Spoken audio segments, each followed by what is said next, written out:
Hello and welcome. Today I have Julia and Carly from Adelaide. Um, how are you guys going? We're You're good. good, David. Hello. It's good. Thank you Nice to for see you. having us. Yes. Yeah, it's great to see Great to you. be. And thanks for coming on. Our How pleasure. Yes. how was the? Did you guys attend the Freedom Day in Adelaide last weekend? The 20th of March. We didn't attend that one, but we went to two last year. Previous ones to this. Yeah. Yeah. Yeah. Did you go to yours? Yeah, I did. Yeah, it Yeah. was well, it was really hot.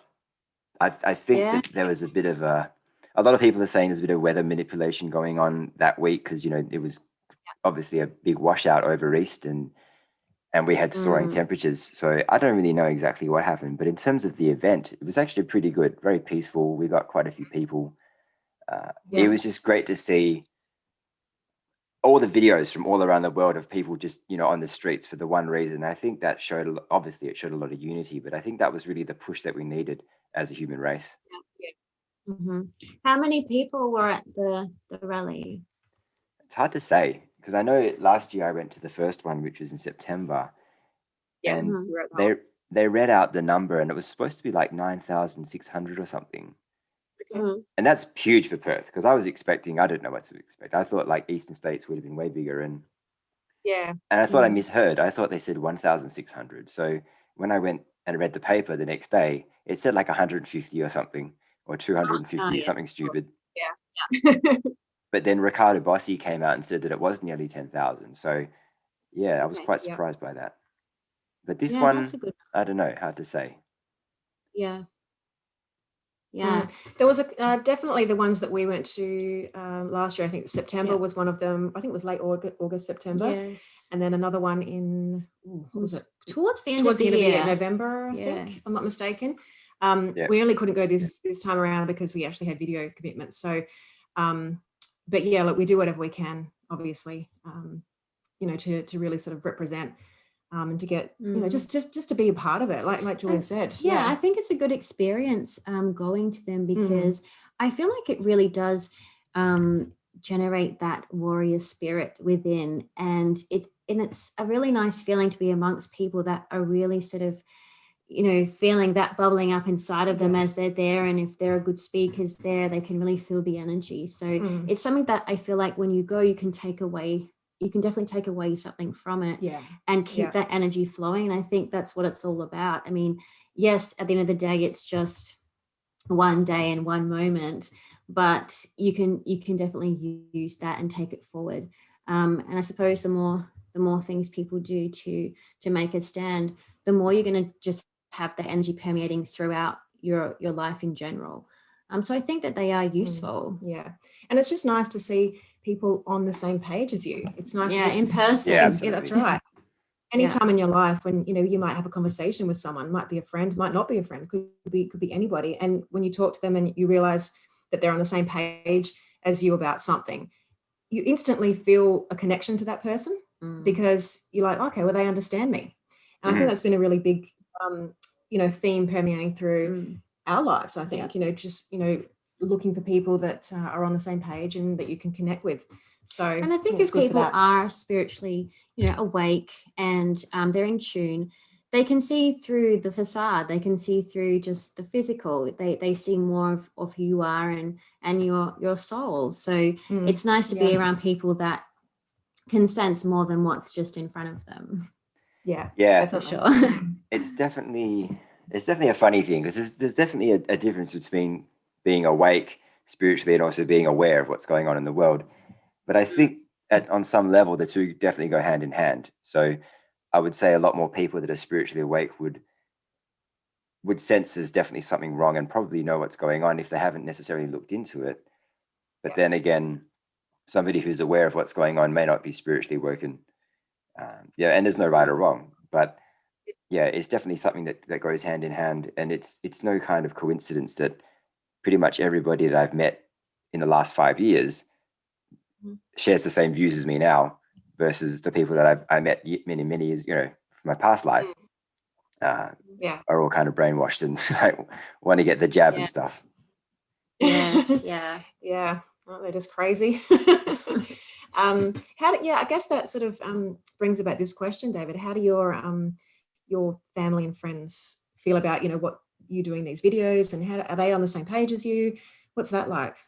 For the most part, they don't really know. So Okay. yeah, I mean, there are some people that know. People, I like to kind of keep it private. You know what I mean? It's private as possible on YouTube, but you know what I mean. Like I would put out posts on Facebook last year and get a lot of backlash, and to be honest, it kind of stopped me for a long while, because it's not fun logging onto Facebook and get a panic attack every time you go on there, from people with negative comments. So I know. Yeah, we I feel stopped like doing that. it. Like we feel really panicky all the time because we think like we're just not. I don't know if you've seen any of our other videos, but we haven't ever been on social media before this. Just for that reason, like we're super sensitive, and but that was a conscious decision that we made because we just didn't want it taking over our lives. And you can't sit there. No one that's watching this video or that has got social media they can't say that they haven't felt, some sort of anger or disappointment or jealousy or some sort of negative feeling after logging onto social media and seeing something at some point. But it is that anxiety of like feeling like, what's going to be on the other end of that all the time. I always used to say to Carly, I honestly feel like my phone's alive. It's going to like shout something out at me at some point one day, because we all know that they're listening in. So I've been very wary of this for a long time, but we know what you mean by keeping it private and feeling like, you're doing something that you feel called to do, but it also feels quite confronting in a sense, and you sort of do want to still have that level of privacy around it, if possible, because it's kind of personal to you as well. Yeah, and that's why I chose YouTube over, say, Facebook, because you have so many people on Facebook, and it's not necessarily a targeted audience. On YouTube, there are people that follow you because they want that information, and that's it, right? So it's much easier. I don't think I've had any bad comments, yet. I've had a few people, that wanted me to ask different questions, but that's basically it. So whereas I go onto Facebook and I think you're a lucky one. yeah, so far, touch wood. I'm sure my time will come. That's good. Yeah, well, you're obviously resonating with your audience, and that's really, really good, and you're doing good things. So we appreciate your work, and that's why we're really happy to be chatting today, right? No, and you too. I saw a part of your interview with Sasha Stone, and that was really cool. And I've seen a bunch of your videos with Charlie Ward as well, and in fact that's where I first came across you guys. It was last year. It was ages ago now. Okay. Yeah, it was a while ago. We went on there. Yeah, November, I think That so. was around about the time you guys were in Adelaide, went into that 5-day thing. Is that right? Yes. It was exactly then. Yeah. So what happened with that? I mean, that was really dodgy. That was a bit strange. Actually, it was funny because we were watching back that video last night. We were just going through our YouTube channel, just making a few edits, and Julia actually clicked on our first video, and it was interesting because I think it was a very different feeling back then.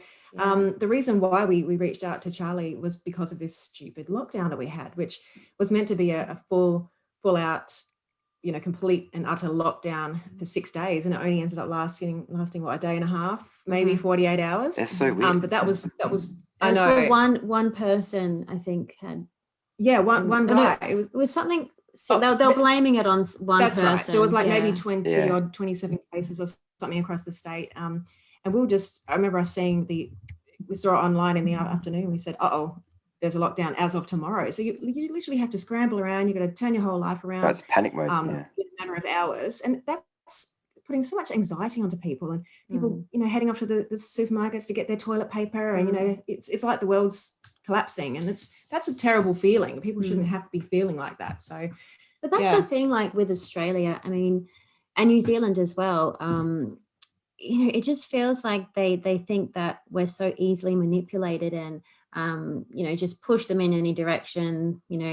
They'll do anything that we say. That kind of mentality, and we really just want to express today that people in Australia and New Zealand, remember that the spirit that you have, and the spirit of Australia, because it's there. And I feel like sometimes as a culture, we sort of forget about that in a way, maybe because we feel like we're so far away, and maybe people don't care as much because we are so far away, or whatever it is, but they definitely push us around a lot. And we just want to encourage people to tap into that again, and really bring that forward, because we've got an amazing country and and culture. So I feel like if anything, this level of control with like locking people down for 2 cases or whatever it is, and they would never do that in Europe. Like they'd never get away with that. No. So I need to like look at that and go, how easily are we controlled? Like that's not freedom. And we're always portrayed as a free country. Yeah. It's the opposite. Yeah. So, again, it's the inversion of everything. So please everyone tap into your spirit and bring that out. I think that's what pushed us in the end. That's why we reached out to Charlie, because we knew our parents were actually watching his videos for about 6 months prior to that, and they sort of got us onto Charlie from there. And that's kind of how we really became a lot more aware of what was really going on. And we've had our own kind of suspicions about the world and what was going on for many years, but this was the real proof, I guess, that we needed to hear. And like, okay, that actually makes sense now. It was a horrible thing, a lot of things to hear, but it made sense. And it's like, okay, right, we really get it now. Well, it finally sort of all just started coming out, all the things that we had in the back of our head for, I don't know how long, many years. I questioned everything from, why you just get up every day and do the same routine. Why? Why are we pushed to wake up at a certain time? Why something that we maybe don't like? 5 years old, it's hideous. No one can flow naturally in that state. And I was also thinking a lot of the depression and the anxiety has to come from this force away from our natural way of being. Think about it, like always being pushed to do something that you're not happy with. It's always going to make you feel not as good as you could. Yeah, and then lead to the depression, lead to the anxiety, lead to the fear, lead to the stress. So it's all put onto us to encourage all that. Then you've got to take something to fix it. Then it all just is a. Or if you're not taking something to fix it because you're not a depressed person, so to speak, you're getting distracted with all of the reality TV crap and all of just your phone, just getting caught up in that vortex of being on that constant treadmill. So it's if you look at it from that perspective, you really just have to step back and go, okay, how can I just tune in just for a second, even if you're not really happy with where you're at this very moment, just tune into yourself, just take some time and just go, what's one thing I can do, or one thing that's been nagging at me to just shift and just be truthful about something. And when you make that just one step, and you feel like, it's the right thing you should be doing, whatever that is, relationship, job, anything, it's going to make you feel empowered. It's going to make you feel like, okay, I can trust in myself. Maybe I don't need that drug. Maybe I don't need that, whatever it is. It's that one bit of empowerment that can lead you to the next bit and then to the next bit. And you just kind of build that trust in yourself and get back to where you should have been at the very beginning, where we all should have been at the very beginning. But I guess this is all here to teach us how to go within again. And I think we're coming into this phase, time in life where we're not being. It's almost like everything's gotten so bad on the outside that there's nowhere else to run but within. There's nowhere else to go. Like, think about it. If you had a bad job in the past, or you were around bad people, you go to a different job. I'll get a new job. It doesn't matter, But now there's nowhere to run. There's nowhere to hide. You can't go anywhere. Like, you can't travel. You can't distract yourself with a holiday. There's nothing. There's nothing. They've taken everything away. So, and I think there's plenty of mainstream media and TV to watch. Oh, well, there's all that to waste your life. But think about it like that. You've got to go back within, because there's nowhere else to go. And then we can start impacting what's out there from in here. Absolutely. So we're kind of reversing it. It's like everything out here has been impacting us. Now it's forcing us to go within to impact the outer world. So therefore, it's that going back, taking the quiet time, tune in, start thinking about those images that you actually want to see out there in the world, and not just be sitting in that fear space. We all know what's going on. We can all see it, but now we're going to start recreating. Yeah, So I went on a 100% rant agree. there, didn't I? No, it was good. No, you made a lot of great points, because it really does come back to trusting yourself. Because if you can't trust yourself, then you won't see the writing on the wall. You won't see through the lies. You won't see, well, nobody else will trust you either. And you have to go within, because you are a creator, and the mind is your most powerful instrument. It creates, and if you're watching the mainstream media all the time and constantly seeing the BS on there and all the negativity, you're just going to recreate that in the external world, and the inner world does create the outer world. So it is very important that we do come into our power and really just take a stand for what be the change you want to see in the world, because it's the only thing that's going to get us out of this. We can't really rely on the supposed white hats or Mr. T. I do believe it's happening, but we can't rely on that. We just can't, because we have to be more proactive than that. And that's the whole reason we got into this mess in the first place, because we weren't proactive enough. Yeah, I think like mainstream, it's a good indicator, I think, of where things are at, because obviously things have been leaking out a lot more and that kind of thing. And there's clues and that kind of thing to see, but you can't, like we said before, you can't be like a decode like not everyone's a decoder. Yeah. So don't worry about putting that kind of pressure on yourself. But like even with the floods, for example, in New South Wales, like there's indicators of things that are just there for distraction, or we can see some progress by certain people being removed from certain high positions. So they're indicators, but it's not something that you need to be spending any more time on than that. Exactly. Okay, that happened. Okay, on. That happened. Okay, let's move on. It's just it's just a little nudge to kind of just say, things are being taken care of. And you're seeing all the stuff that's coming out in Parliament right now, and accusations going all over the place, and I really do think it's nothing happened. Everything happens for a reason. Nothing. It's all this stuff's coming out about Crown, and we had Westpac.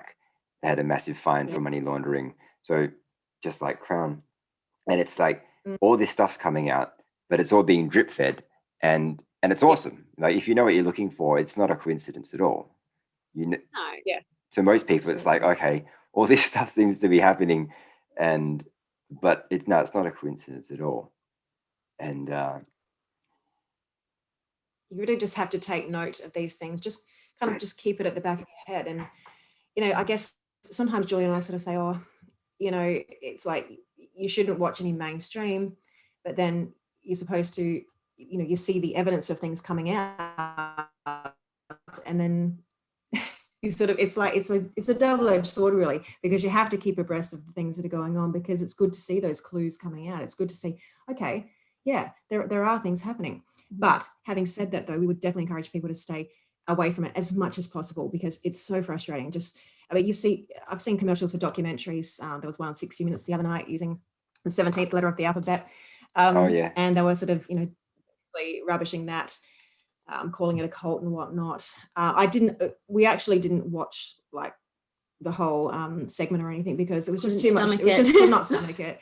We saw the commercial for it, and we're like, oh, we'll watch that. But it was, I don't know whether you saw much of it either, but a little bit. You can't put yourself through it. Yeah, you just can't put yourself through it, because even you find yourself that they can mess with your mind that easily. So even people like us that are fully in the know, and we know we're on the right track here, it's so easy for them to put that little seed of doubt there. So we would definitely encourage people to keep away from listening to mainstream radio, watching the TV, newspapers, of course. Just really and if you have to, just keep it to a minimum. So we still advocate that, even though it is good to see bits and pieces coming out. So what did you think of that that segment, or that? I watched a bit of it. My whole thing around that is, people are kind of wondering, is it a psyop or not? And my whole thing is that if it was a psyop, it would be very obvious by now, because so many things that they've been speaking about have come to fruition. as far as I'm aware. Like, I'm not a huge follower, but if it were a psyop, you know, like 9/11 and all these other things that are going on, like literally the experience the whole world is having right now with this sickness, there'd be holes all through it. You know, there'd be holes everywhere because they're just not that good at making things seem real. So I don't think it's a psyop, but it was obviously, that thing was a massive hit piece. So when the media is doing something like that, then you know something's up, right? Yeah, that's there's no reason they would have put that on that program if they weren't trying to deter people from it. That's the classic sign. So I think that's all we need to know. The fact that it made it to air, that story made it to air, they're trying to rubbish the hell out of it. So I think that's, thank you. And they make it sound ridiculous. Like, they make it sound so ridiculous that the world's being run by satanic pedophiles, and to be quite fair, it is ridiculous, you know, because you wouldn't ever think that would be true, but it is. Yeah. Well, it shouldn't be true, but if you look at things along the way, as Julie was saying, it's been like that for things centuries and thousands of years. It's not just something that's happened in the last, since World War II. This enslavement of humanity has been happening for like 12,000 years or something crazy like that. The whole inequality. But it's just so interesting. Just really always confused us. It's like, what? Why? Yeah, it is very interesting. But and there are definitely different countries around the world that you can feel more of it. So like, there's more of that energy going on. And Julie and I were living in London in 2019, and we definitely felt that energy there. It's like, obviously we know that the royals are you know, in London and you know, widely known. But there was that energy of, you know, everyone else is kind of down there. You know, you have this really small, tiny apartment, and we've got all of these palaces everywhere. It really stood out to me, that whole theme there. I was like, this is just not on. You know, there's garbage in your front garden, and it's supposed to be good, like, and hygienic for people. But people, that's how people are forced to live, because that's the space that they're allowed. That's just what the lifestyle I've been accustomed to. But if you look at that, just little things like that, it's like, no, that's not okay. It's not healthy. It's not okay. I think we've actually felt this, like, since I was really little. I just felt this underlying darkness, and I just couldn't put my finger on it because I was so small.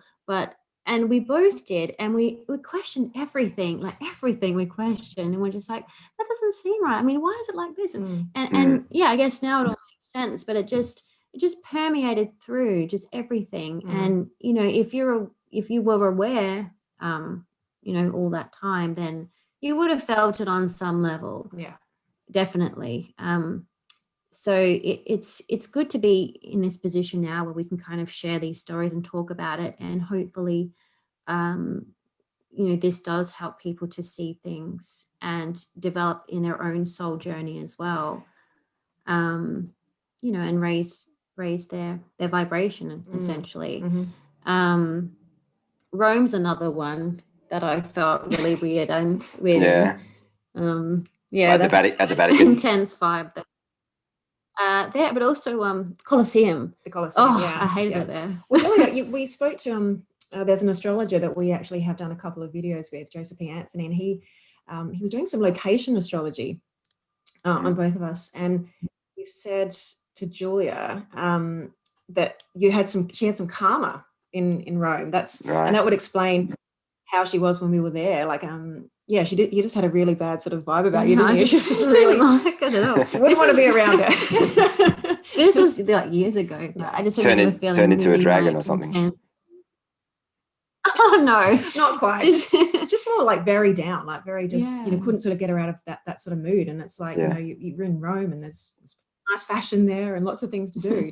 So it's interesting how, you know, there's different energies, and we keep saying the word permeating today, but yes, permeating through different cities, and obviously in Australia and the different states of Australia, there's different energies as well. And I know Julia has always picked up on the dark energy here we're in Adelaide right now. And we found out a lot about the tunnels that were under all of Australia, but Adelaide was definitely one of, if not, there's a big one. I think probably one of the worst, if not the worst. Yeah. So but Julia specifically has picked up on a lot of dark energy, over the years. So it makes sense now. But also knowing that information. I did feel over time that my purpose was to bring as much light, and I've said this before, as possible. Like I kind of worked out that that's what I was here to do. But mix that in with your average jobs, or I performed for a long part of my life. I danced and acted and performed and taught dance and things like that. But I also had some ordinary jobs as well, and using that skill in those jobs, it was you couldn't really bring it out as much as you would like, but I definitely used it where I could, and felt like that was what I always had to bring to everything that I did. Yeah. What about you, Dave?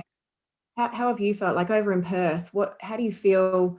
Were you born in Perth?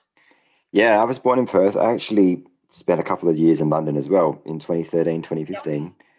And Yep. so yeah, talking about the disparity, there are some countries where it's really obvious, and obviously London or England being a first world country, you kind of see the differences in the way people live. Because I was an accountant. I was an accountant for like 9 years. I hated it. We can talk about that another time. But I was earning good money as an accountant, but then I also worked in a bar for like £7 an hour. So there's just a huge difference. It's crazy, like how, and as you know, London is so expensive. Like you can't live in London for £7 an hour on £7 an hour, unless you live in a place like this one place I was going to go look at one night. I was looking for a place to live, or searching for this house, and I was looking around for this place, and this girl came out and she was on the phone, and I was like, do you have a room for rent? And she goes, I'm supposed to be here like 8 o'clock. She's like, oh no, you're not meeting me, but I do have a room. And I was like, okay, how many people do you live with? And she goes, I think she said like 11 or something. I was like, okay, you don't have a room then. Like you've got a bed. Like I'm looking for, maybe 2 people, 2 or 3 people max. Like, yeah. But she had like that many people. It was like 3 or 4 rooms, and each room had 4 people. And I was like, that's how you have to do it. If you're earning £7 an hour, it's really the only way you can do it. Yeah. That's it. We did most of ours on savings. And then we ended up having to leave and come back here because of everything that went down. But yeah, we were in St John's Wood, near Abbey Road. Okay, that's where we ended up. Been to Abbey Road yet? Unfortunately. Yeah, okay. Yeah, it's a nice area. It's a good area. We do miss that part of it, but yeah, definitely know what you mean. Or we were saying just the conditions there are it makes you miss here. That's for sure. I think it's the weather. And the weather as well, yeah. But it's got some beautiful parts of it as well. We have some very nice memories, definitely. But yeah, this is all about just making, as Carly said, more equality and better living conditions for everyone. Well, we found ourselves, it was strange because there were some really difficult moments when we were there, actually, David. And I think, it was leading up to this whole phase. Because you came back, you kind of had a feeling that something was going to go down, didn't you? And that's why you came back? Yeah. And that's, yes. Well, I think, I don't know if you can hear me right now. Yeah, it's kind of frozen a little bit there. I can hear you, but it's frozen. Yeah, frozen. Oh, we're back. We're back now.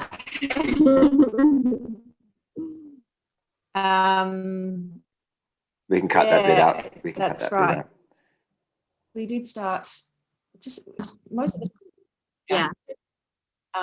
There was this sort of underlying sort of weird feeling, and both of us had it at different times. And I remember Julia saying specifically, she said, what if we can't get out of here? Like, what are we going to do if we can't get out? And I was just like, I didn't really know what she was talking about because I was having my own sorts of I meant, like, I was feelings. Thinking, like, what if we can't get to the airport? And then what if we can't get home? Like that kept going into my head, like during December of 2019, which we were getting very close. To then. Yeah. And we didn't know anything about it. I just kept thinking to myself, like, I couldn't see us getting on the plane very well. Like I couldn't see us getting like an easy ticket home or something. Like it just felt really complicated for some reason. And then I actually got sick like in January, like quite bad. and then we just got lucky. We got someone to take over our lease, and then we left. Yeah. But we there was that feeling. Yeah. And then that also helped us build trust in our own intuition, doing a move like that. I think it was really where we finally, because we were not doing the same sort of jobs that we had been doing here, we sort of had a few more like, loose type jobs, just doing sort of temp work mostly. I think that sort of just not having that routine kind of allowed us to be engage more of it, with our spirituality and just being more in tune with our own feelings, and we were able to make decisions based on that. And I think that was probably the biggest takeaway that we had from that experience. So I think even though there were some definite tough moments, and obviously the reason why we had to come back and all of that, I wouldn't take that back. I actually would still take that experience because it's been a really, really important one as for part of, for our growth. And I think we probably wouldn't even be doing this right now if it wasn't for that. So you might be stuck in London on lockdown. Right, yeah. Actually, you're probably doing more than that. You're probably doing like David Icke stuff by now if you're in London. Maybe we should stay there. Yeah, maybe that. The thing is, I don't actually think it would have been the same if we were there. I don't think we would have been doing this. I think, and we were speaking to someone else on the video. I can't remember who it was now, but I think they were saying, I think obviously you're definitely needed here. I think it might have been Dale. Dale. Yeah, it was Dale. Yeah. Oh, you spoke to Dale, didn't you? Yeah, I did. Yeah. Great guy. Yeah. He even said that because I think he was overseas, sort of similar kind of timings. And he said, obviously your energy was needed here, and same goes for him. And obviously same goes for you. I know you were already back in Australia, but there's obviously something before that we share. Melbourne, okay. Oh, okay, right. And then you went back? Yeah, but about a year. I was a year early, so I managed to do it a year early. But I just felt like it was time. Actually, I had one of this crazy moment where I woke up and I turned my phone on. It was Sunday morning or Saturday morning. It was like 7 a.m. or something, and the time said 11:11, and it was really that kind of just caught my attention. And I think that was part of the reason why I went home, not really knowing what that number meant at the time. But it was, you just kind of, I actually felt like something was going to kick off whilst I was in Melbourne for that 3 years. 2.5 years I was there. I was half expecting something to happen then, but it didn't happen till later. Yeah. But in Perth, it's been really That's crazy, actually interesting because remember, I think it was.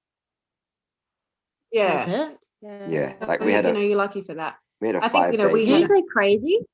No, cruisy. We had a 5-day lockdown. Did you say cruisy or crazy? Cruisy. Oh, cruisy. Yeah. No masks really, just like a 5-day lockdown a few weeks ago, about 2 months ago. And the usual 2-month one that we had last year that everybody had. Other than that, it's been fine. And and I think that's a real testament to this, the madness that you really see it. Like they're trying to portray this thing as the worst thing in the world. But if it really was, people would be dropping like flies all over the place, and that's just not happening. Exactly. So, I mean, I don't know how long they can continue peddling this lie and pushing it, because it's just, if you don't really know something's up by now, then you're completely in a coma, I think, for people that are. Well, that sort of. Sorry, David. No, for people that are still think this is I got to go get the shot and it's a threat to my health, to my existence, and there's just so many lies being fed to us through the governments and the media and the health organizations that you could just pick one. You don't even have to know all of them. You could just pick one and go, okay, let me just kind of look into that. But if anybody's not going to at least do that, then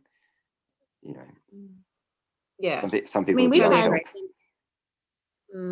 that's true. We've had some people in our lives that we've known for quite a long time, and people that you'd expect would be very anti-jab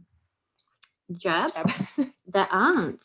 They really aren't, and you're very sort of shocked by it, weren't we? Like you don't sort of expect that from certain people, yet they're saying those things to us, and they wouldn't know what we were doing in terms of this. I think like you, David, it's not something that we advertise to, all of our family and friends. Yeah. There's really only a handful of people, and I mean a handful of people that really know that we're doing this. which is okay with us. That's fine, because they don't necessarily need to know about that if they're on a different page. That's fine. We totally get where you're coming The from. videos aren't for them. But yeah, I think they are for them. It's like the videos are for them, but they're not for them at the same time. It's like you would like them to watch the videos and become more aware of what's going on, but they're just going to react negatively and probably give you crap for it anyway. So there's no, there's no point in telling them. Yeah, it's hard to know how they would react. Yeah. So therefore, we don't promote it to just people. It's not to say we don't see them or talk to them, friends or family. We do still obviously see and talk to different people that don't know this. So but it is a weird sort of but phase, speaking isn't of it? like how long they will continue this, I mean, it's gotten to that point, hasn't it? Like, we're at the end of March almost. Many dates have passed by that have been discussed. What's your opinion around all of that? Like, I think for a time, I think up until should I say a date, or can I say the if you want the changeover of say a date if you like. Presidency? Of the 20, when was it? The 20th of January. I think up until that point, we were sort of very following certain dates and things like that. But I think when it got to that point, and then I think it was 107 was the person that said, no, yes, that's right, this person's going to be getting in. He burst everybody's bubble, and everyone's bubble popped in that moment. I think in that moment it was like, okay, it's kind of like every man for themselves now. It was like, go within and just start really like tuning in and putting out what you want to be seeing, because what we're seeing on the outside is the opposite of what we want to be seeing. So and then I know that there was talk of certain March dates, and now we've seen those pass. So what are you sort of thinking now? Did you have something to say on that? No, I'm happy. Yeah, you what do you think about that, David? Do you think we're getting close, or I mean, are you like us? We've sort of just dropped the whole date, focusing on dates kind of thing, and just really just and also it kind of does take you up on a high and then it drops you down, and maybe that's the plan, to just keep taking you up on a high and dropping you down. Like, it's not a good feeling. So I think just keeping on being as much in the moment of every day as you can, I guess, is the solution. And I feel like we're more and more than ever before forced to do that. There's just nowhere, as I said before, there's nowhere to run, nowhere to hide. So you really just have to be with yourself in that sense. Yeah, I think that with all these dates going around and the whole, I mean, do I believe something good is going to happen in the future or the near future? Yeah, for sure. I think that the Great Awakening is something you just can't stop. And whether it happens with somebody getting into power or not, it's going to happen regardless. It may just take longer. But I think that with all these dates coming and going, and Mr. B getting in supposedly, it really kind of just puts it back to the people. So, it just comes down to you have to kind of lead yourself and be the change you want to see in the world, and make sure that you do things that are going to help the collective consciousness and the people around you rise up. Because if for whatever reason that he doesn't get back in, then what's going to happen? Nothing. Well, not nothing, but you know what I'm saying. So I think that I hope 107's correct, and I hope that in a week's time we do see the emergence of Mr. T, because there's so many things that have happened with disclosure and previous arrests and things like that. I mean, obviously Mr. B's not really Mr. B. He looks completely different. I've seen a video where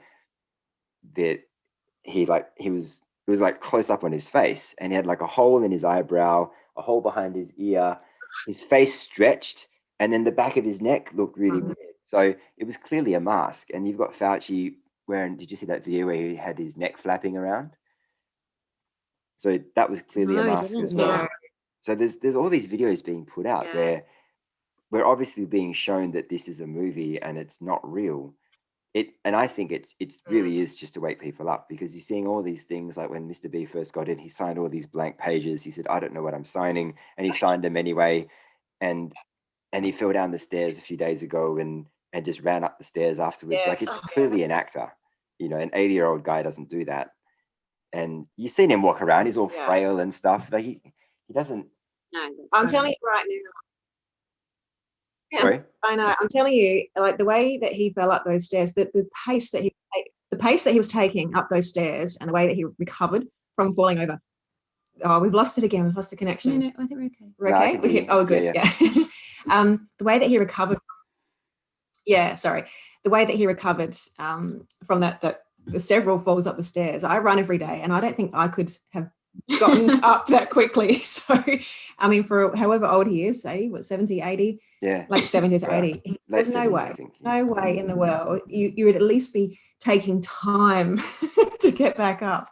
As embarrassing as it might be when you fall over and you just want to get up and run off. But the 3 times as But well. still, yeah. How fake did the 3 times look? You don't Fake. fall think- 3 times. You maybe might that fall was, twice. But You think maybe that was a com? Like three trips maybe was a com? I don't know. Because there's all these Yeah, people maybe. putting out posts, like Dan Scavino's putting out posts and of different things, and to be honest, it's just too much to kind of take in. Like, all these people are dropping comms, and you know, to be able to absorb it Yeah. all is, Yeah, it's is a lot. quite a feat.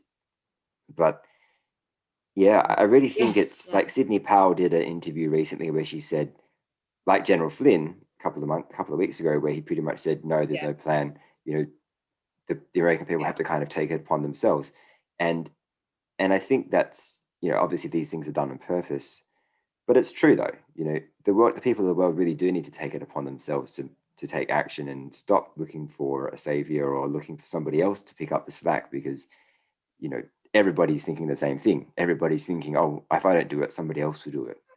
And yeah. and that's why you got to turn up to these rallies and stuff, because, you know, at the very least, it's going to raise awareness. You know, people around the world can see these videos of millions of people, you know, marching Yeah. for freedom, when, you know, we're not that locked down here and you're not either, but in some places they are.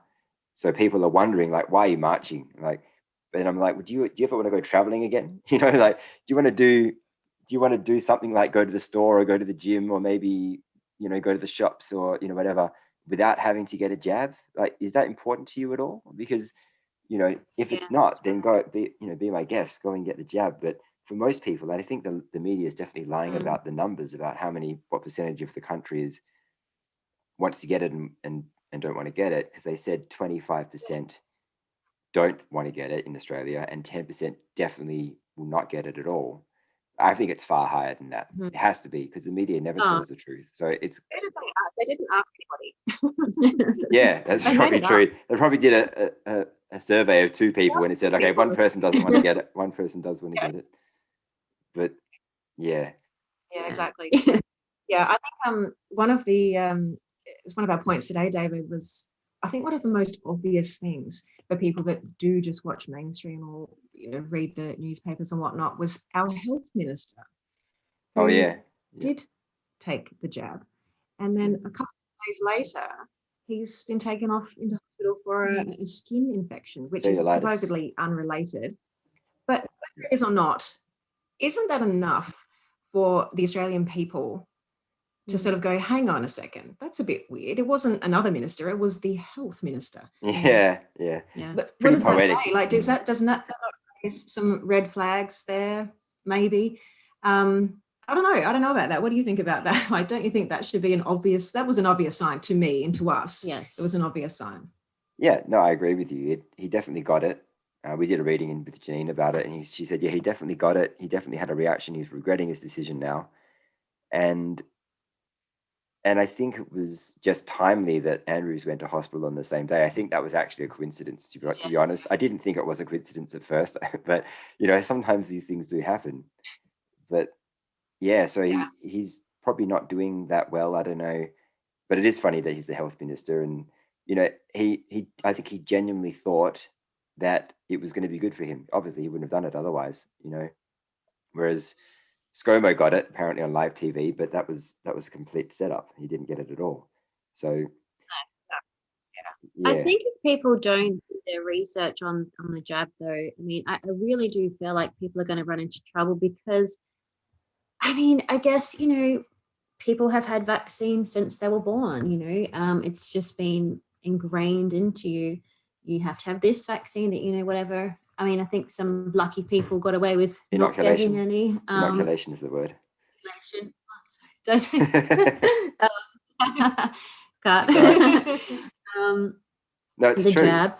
It's true though. And then also all the flu jabs that people, get every year if they're in that sort of mindset, which we have never been. But, it's that it just feels like the next regular step, I think, for a lot of people. So they're the group of people that are in the most trouble.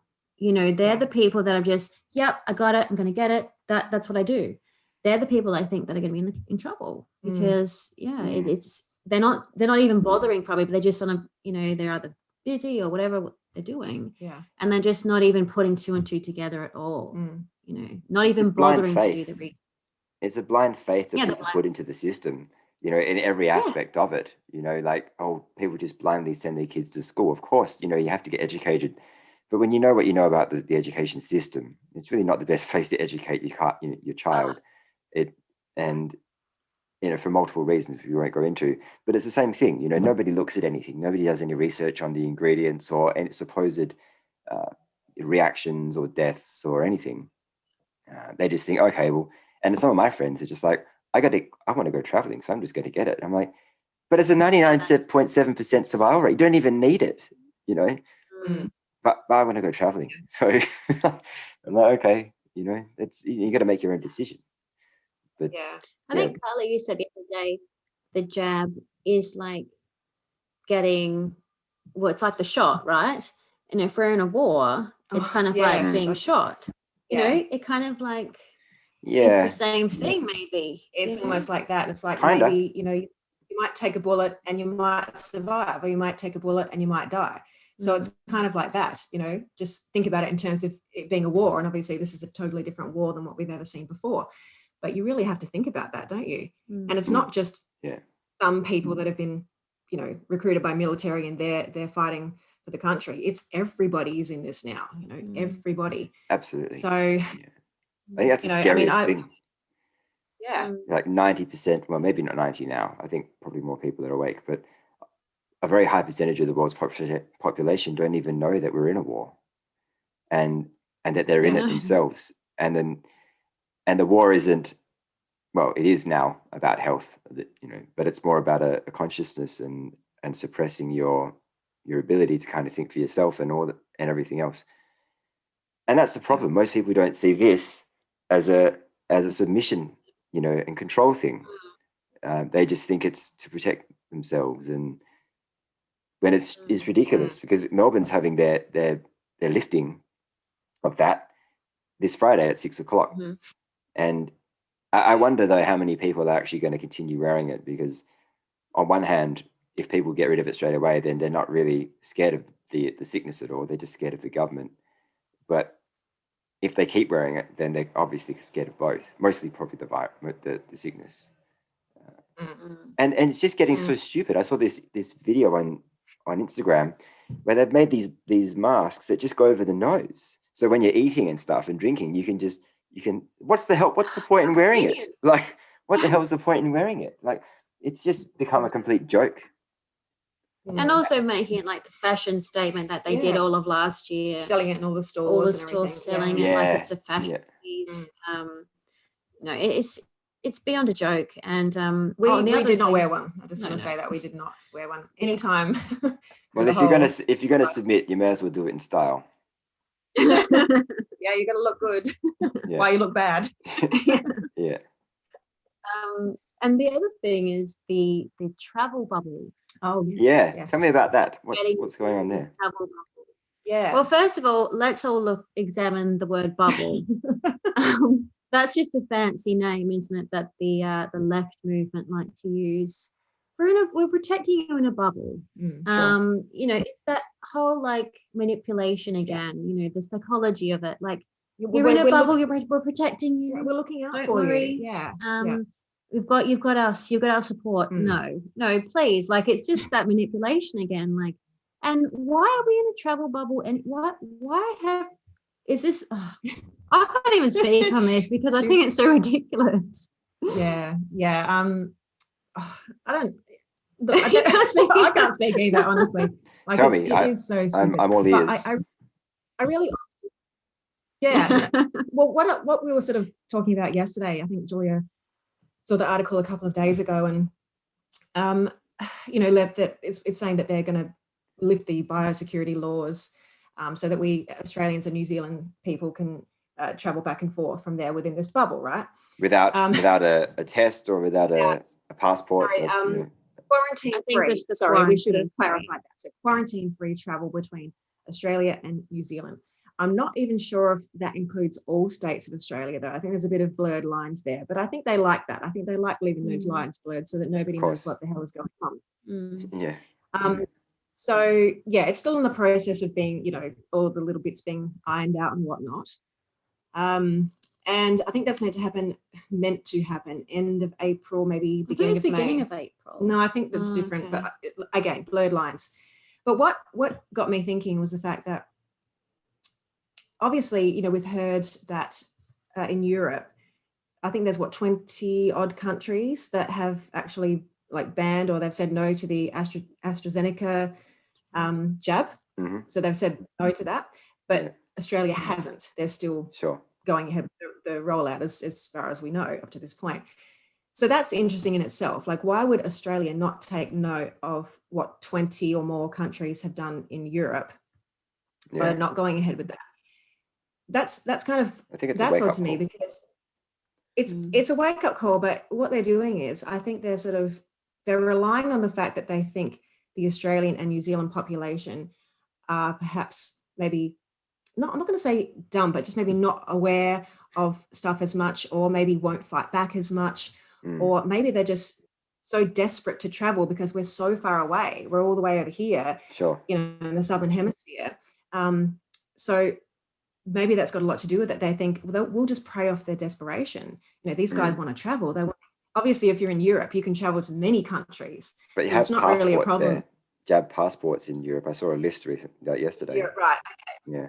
Right. Okay. But still, they have that particular vaccine, whereas we're still going ahead with it. But I think they are kind of relying on that desperation of people knowing that, we're going to be stuck all the way in the Southern Hemisphere down here if we don't take the jab. So they're kind of preying off of that. And I think that's a really interesting point to sort of, really think about, for anyone that's kind of, I guess, obviously we that's a really good point. Yeah, we are all aware of this, but anyone that's watching that's still on the fence or that knows people that are on the fence or not awake, that's definitely a good point to put out there.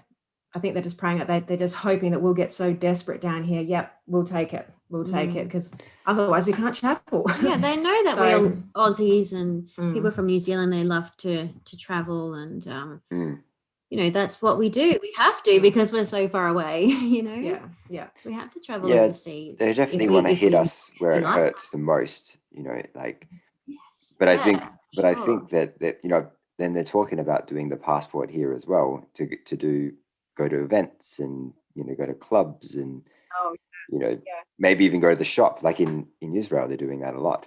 They have the passport.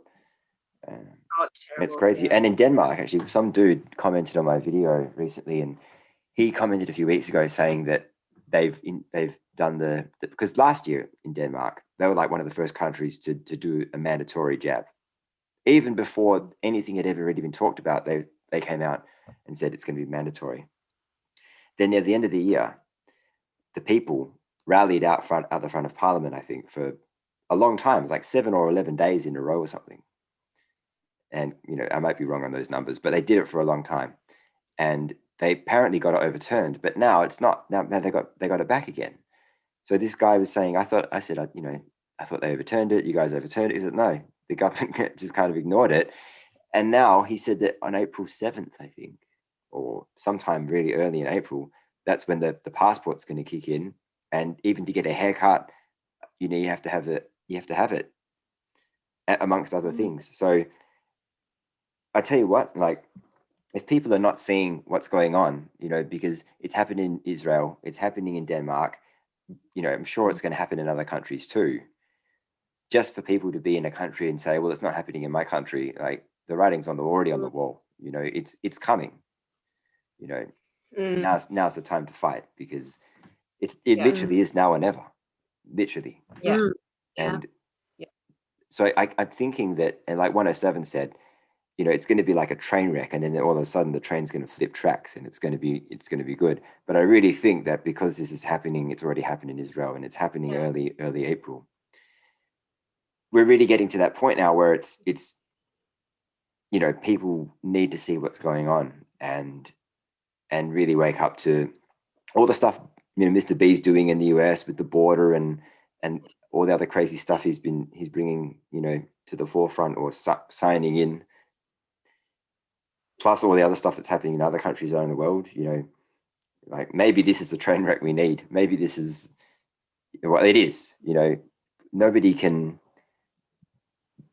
until they're shown what's going on, no one's going to believe it. You know, we could have told anybody. Like, I had a conversation with one of my sister's friends literally a year ago, almost to the day, like when we went to lockdown the first time. And he lives around the corner, and I was walking past his house, and he was out there having a sandwich, and we were talking about what's going on. And I go, well, you know what? I don't believe that it came from a bat. I think it probably originated in a lab somewhere. And he goes, I said, what would you do if there was a shot? Like, would you take it? And he goes, I'd probably let someone else take it, because I already knew it was coming out. You know, a year ago, I already knew. And he goes, no, I'll probably let someone else take it. I said, what if they made it mandatory? What would you do then? And he goes, I don't know. It'd be a bit weird. So, you know, we could have told anybody that it was coming out a year ago, and they probably still wouldn't have believed us. But now it's happening. So, yeah. Look, it's yeah. Well, I was going to say it's scary. Yeah. But yeah, you go ahead. It's scary to think.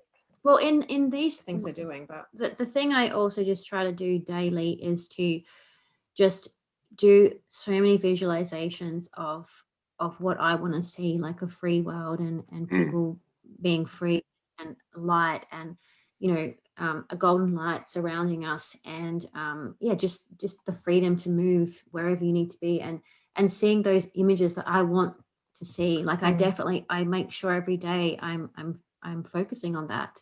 Even though all this stuff's happening over here, I just feel like if that's all I can do on that day, then that's what I'll do. And then we'll do videos, and we'll talk, and we're just trying to do, or go to rallies, or whatever else you can do at this point, or, you know, saying no to a certain thing if you're confronted, you know, wherever you can. I guess all those things make a difference and add up to something. Absolutely. Yeah, I mean, that analogy of the train and everything, and derailing, and then going in the right direction, that all sounds like exactly what we need. Make sure it just gets in that right direction, and if it's like that, then it's like that. And it'd be good to get like a good push, you know, along, you know, instead of just kind of going along this way with nothing, with kind of feeling like there's no outside help. It feels like that a lot of the time. But I actually think that there were things that were meant to happen previous to this. I think, you know, some of those previous dates that were getting thrown around out there, I think that some of those dates were real. And I just think that the plan kind of got thwarted, in a sense. Like, it just couldn't happen for whatever reason. So obviously safety is probably definitely a big thing in all this. And we would have no idea just the intricacies of pulling this kind of thing off. And it's a huge plan. Yeah, that's right. And I do plan think ever. there was things. Yeah, I do think there was things meant to happen. And I do actually think, and Julie and I actually just spoke about this today. I said, I do actually think something should have happened in January. Like, there should have, maybe not necessarily to do with that particular date towards the end of January, but I think there should have been something there. Like, I felt like that was where a change was meant to happen in some respect. I can't say what it was, but I feel like something should have happened there. But it didn't. So obviously we've had to wait through possibly multiple other times that they could have pulled the trigger, so to speak. But I do think there is something happening. And I do think probably in the end, instead of them waiting, you know, I think that's the other thing holding it back. There's maybe they're trying to wait for people to come on board a little bit more, to see what's going on with Mr. B, see all the things that he's doing to unravel everything that Mr. T put in place. and just see the chaos that's being caused, and seeing, that we're being forced to take these jabs, get these passports, and just how difficult life is becoming. I think they want people to see that, but Yeah, I for think sure. it might have to just be cut off. Literally, I think they might just have to, pull the pin, Yeah. so to speak, and just do it. And there's probably a point in time where they're like, if people haven't got it by then, bam, we're going to do it anyway. So that could happen any day. I really honestly feel like Yeah. it could happen any. So you literally just have to be prepared for anything to happen. So that's my feeling on it. I think you're probably the same, Julie. Yeah. How do you feel, David? Is that what you've been able to surmise from your own kind of tapping into the future, or just also what you've seen out there? Yeah. Feeling that, and just things we talk about regularly, like how we sort of saw it panning out, that it was never going to be like one straight road. No. We never thought that, for sure. But yeah, I mean, definitely what you're saying, Carly, about them pulling the pin at a certain point, but it's probably just going to be in the moment that you're not going to expect. It's not going to be like, yes, this is the day, I know. Like, it's just going to be, it's not going to come like, But exactly in the way that this first happened, when we found out we were all going into this lockdown and it all happened, it'll be like that, but like it will boom, be, boom, boom. It'll just come upon us. So that's my feeling. That's what I think. And that's not from listening to anybody else, or it's from what we talk about. It's just our own discussions and how we think things have panned out, and what we feel, not think, but what we feel is like the next kind of steps. So what about you? I think that more than likely it will have to happen like that, because we can't just keep waiting until, sure, you know what, you want a good number of people to wake up to what's going on, but at some point you're going to have to rip the Band-Aid off, because we can't go, not everyone is going to wake up, so I don't know if we feel like we've hit this tipping point yet, where people are just kind of, I know people are waking up daily, but definitely we need to, the Band-Aid does have to come off pretty soon, because it's been a year. We've been in this madness for a year, and I think that's the only way it can happen. I think that we're going to have some sort of a situation where everybody's at home, and everybody has their undivided attention on the TV, or whatever the medium is, probably the TV.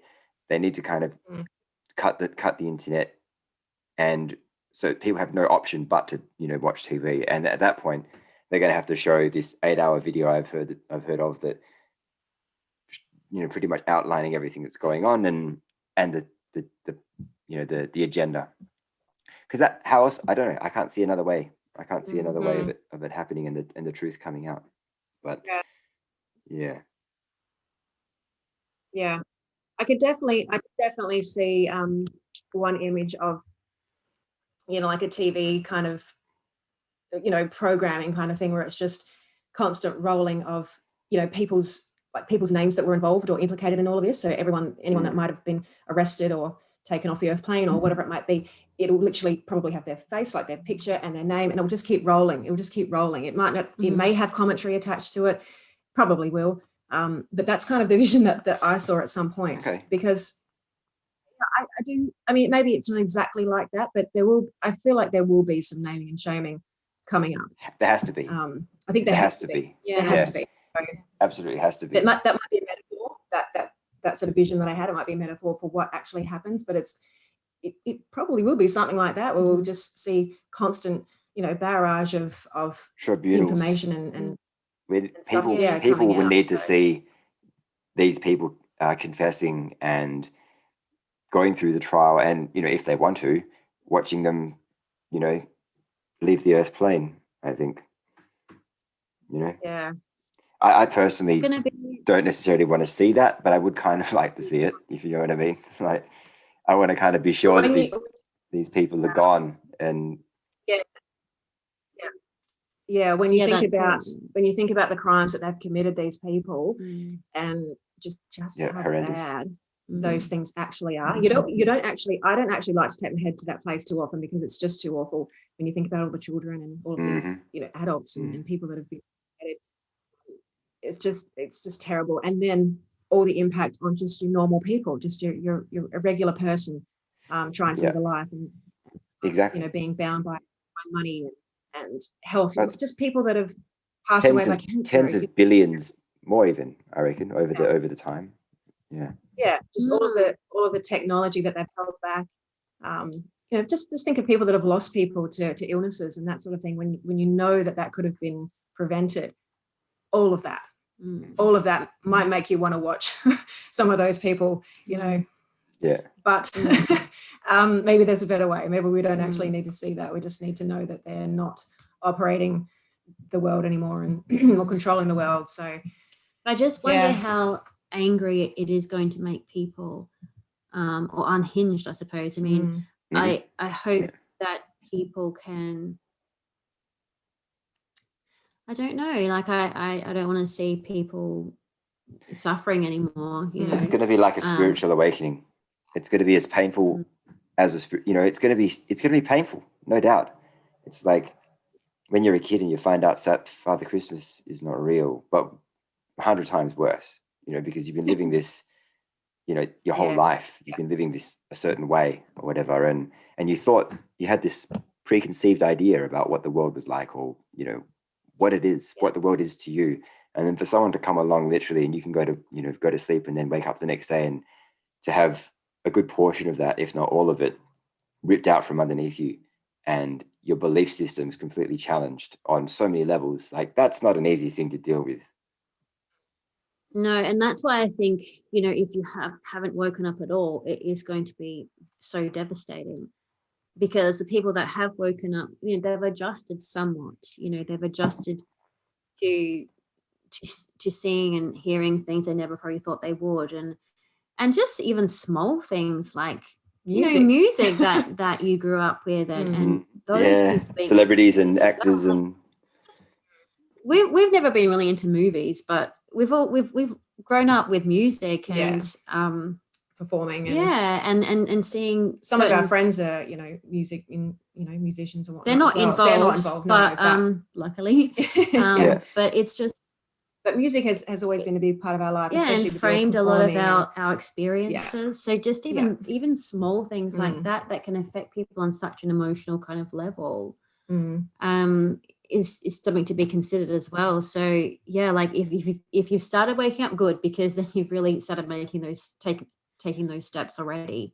And kind of rip the band-aid off those things you've been so reliant on. There's some music that I don't listen to anymore, which have been some of my favorite artists of all time, and some of my favorite songs that I've just had to stop listening to. And I don't know if I'll ever be able to listen to those things again. I won't obviously mention the names now. Hopefully they'll come out, but that's really sad, because when music has been a big part of your life, it's certainly got it's so good for raising your vibration, music. And I know you do music as well, David, like I've released one video on YouTube. I've released one video on YouTube, but I want to do more. I'm actually just doing a songwriting course at the moment, and awesome, which is really fun. So I want to do a lot more original music, and after the truth of the world, I'm just going to focus on music. This kind of thing is just because I was called. You know what I mean? I feel like it's not the reason I came here, but it's definitely part of it, a huge part of it. So, but music is the reason I came here. But we should, and hopefully we'll see more of that type of music, in the future. It won't just be these people that have been obviously involved on huge pedestals, with these dark cults and whatnot, and that's the only reason why they've been elevated to that point. It's sad, because a lot of the music is good. And I hope some music of it's good. But I hope that some of the music will survive. I hope there are some musicians out there, and some actors, some sports people, and all that sort of thing. Anyone who's in a celebrity, I hope there are some people that are good amongst it. So I hope they've managed to survive along the way. Yeah, for sure. There'll be some people that survive it. So, but I think we need to see the end of the whole pedestal stuff. Like that.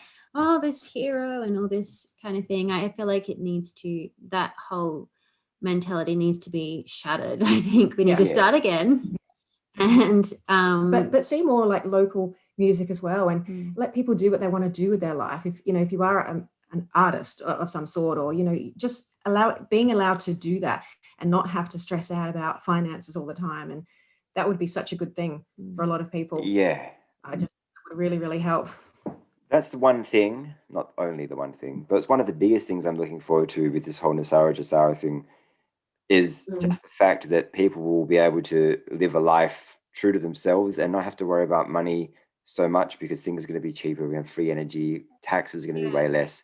But it's also just the equality and no homelessness, no third world countries and things like that in time, because that's really the scourge, of humanity, is these engineered, poverty. That's all done on purpose, to keep nations poor, and it's all engineered. And it's crazy to think that, just that alone, you could leave everything else, but just that alone has just affected so many people. Yeah, absolutely has. Mm. And to think that, I mean, it never really had to be like that, did it? I mean, that all could have been avoided. Yeah, exactly. If we had gone the Tesla route. Yeah. I agree. Yeah, so we've been rapping for like an hour and a half almost, so we should probably wrap it up. I know. We're just looking at the phone just now. Like, time's disappeared. Yeah. Well, it's been lovely talking to you, David. Really yeah, you too. Do you have any parting words, any words of wisdom you'd like to say before you leave?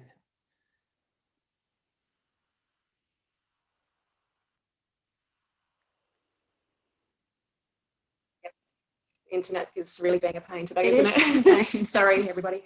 I think what we would like to part with is just to really just release focusing on dates, just release all of that, the tension around that. And also, I think, release your attachments to just release a little bit. And just be the best that you can in every moment that you do, and be grateful for what you're doing, even if you're, as I said before, not doing something you particularly enjoy. Find things in the day that you do appreciate, and be grateful for those things. So just the small things. And then I feel like you're not on such a roller coaster. And then your attachment's not so strong to things and outcomes, so you're not going to get so disappointed all the time. Just be grateful in your heart, and maybe try to do one thing. If one thing per day is too much, maybe one thing per week, where you're saying no to something that you didn't ever say no to before. You're trusting your feeling on something. I know that I should do this, or I should go this way, or whatever it is. Just do a move. And as hard as it is, how it might be, and as painful as it is, because I've had, we've all been through things that we're like, oh God, I really don't want to do this, but I have to make this decision, and it's really painful, and it's really hurting to do it. But just do it. Take the step and do it, because on the other side of that is freedom. That's beautiful. Hopefully that resonates. Yeah, no, I agree. I think gratitude. Thank you. Thank you very much for today, David. I really enjoyed it. No, thanks for coming on. And we should definitely do another chat, in the next week or two, and we talk about spirituality or something like that. Unless the truth comes out, then we can talk about that. Because I imagine that. We'll do it on the fly.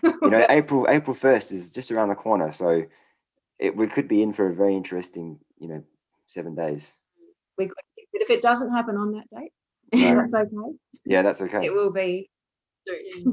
I always I'm not religious at all, but definitely after this last year, I do believe, in God, and like I don't believe God would allow this to continue and go the way it was going. You know what I mean? Yeah.